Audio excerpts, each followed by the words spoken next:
Did you know? Between 1985 and 1994, Prince built something very few artists ever accomplish: his own record labels.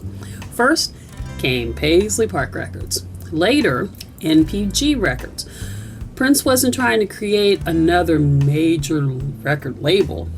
He was trying to create something much more personal, a place where artists could go and experiment, take chances, and discover exactly who they were. Some became international superstars. Some success came in unexpected ways. And some still are carrying Prince's musical legacy today.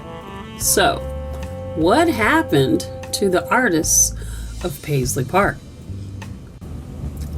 Sheila E. When Sheila E. joined Paisley Park Records, she was already an incredible drummer and performer.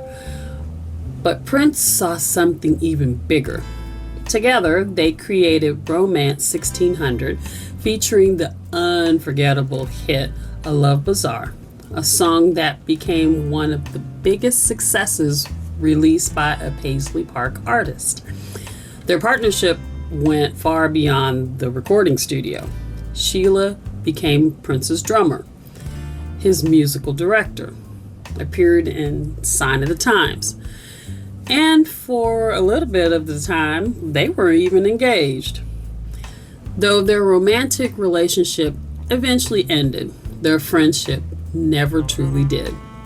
Today, Sheila E. remains one of music's most respected percussionists, touring worldwide, mentoring young musicians, running her own non-for-profit organization, and continuing to celebrate Prince's legacy, including an emotional surprise appearance during the 2026 Prince celebration at Paisley Park.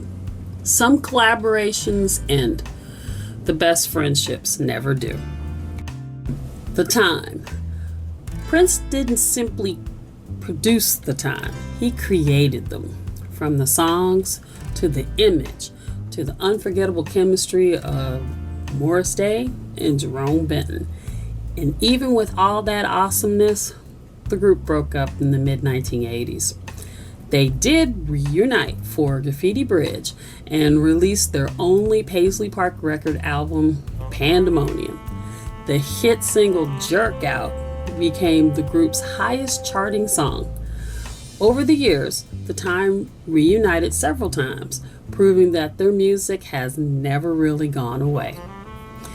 More recently, Morris Day faced legal questions surrounding the use of the name Morris Day and the Time, eventually reaching an understanding with the Prince estate. And during the 2026 Prince celebration, Morris Day once again honored his lifelong friend, while also paying tribute to the Time's original drummer, Jelly Bean Johnson. Some bands reunite because they have to. The Time reunites because of love and brotherhood. Carmen Electra. Before the world knew her as Carmen Electra, she was Tara Lee Patrick from Ohio. Prince saw something special almost immediately.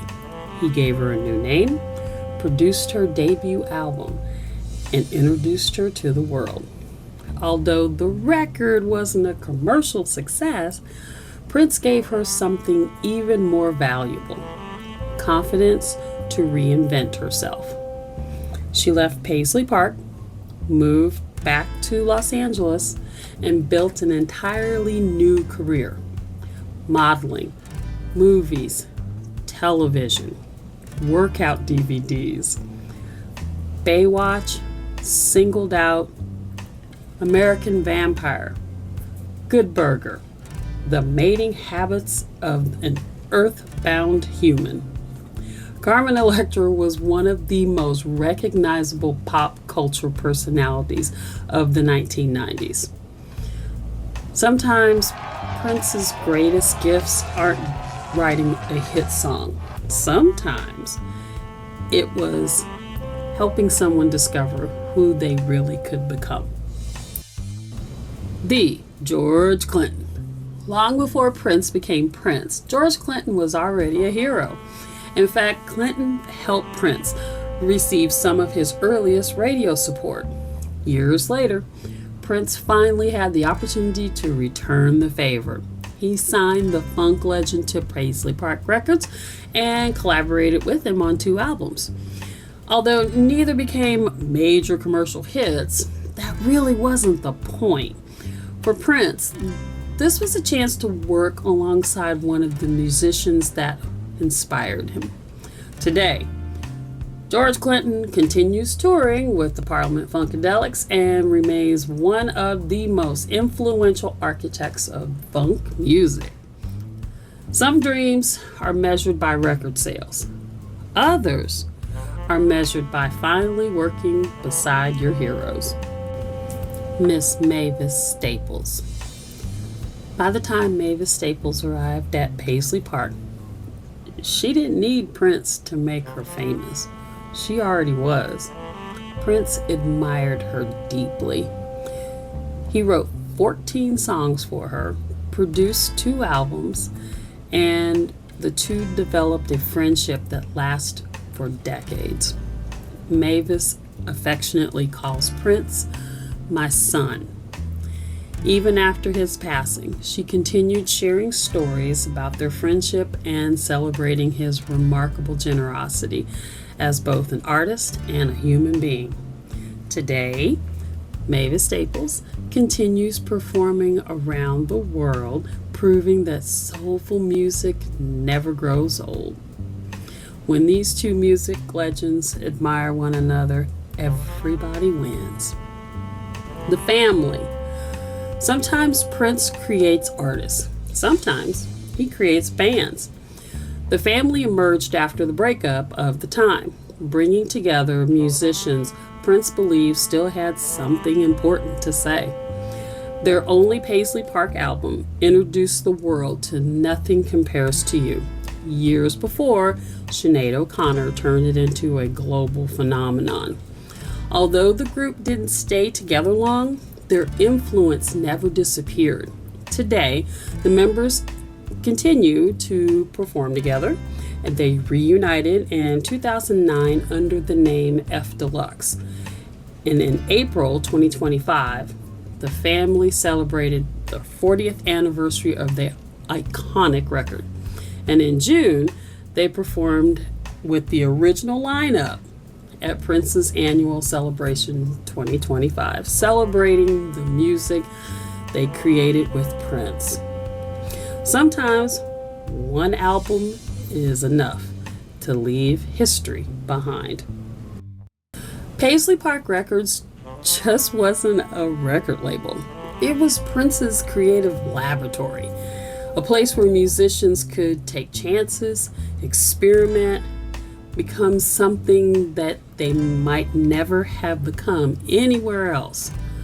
Some artists sold millions of records. Others quietly inspired generations of musicians. But every one of them became a part of Prince's incredible musical history. Stay tuned for part 2. We'll catch up with the hidden gems of Paisley Park, the artists whose stories deserve to be remembered just as much. Hey, thank y'all for sitting with me while I told you a cool story. If you enjoyed it, drop it in the comments below. And make sure you like, subscribe, and join the Purple Fam. More tracks, more facts, more Prince.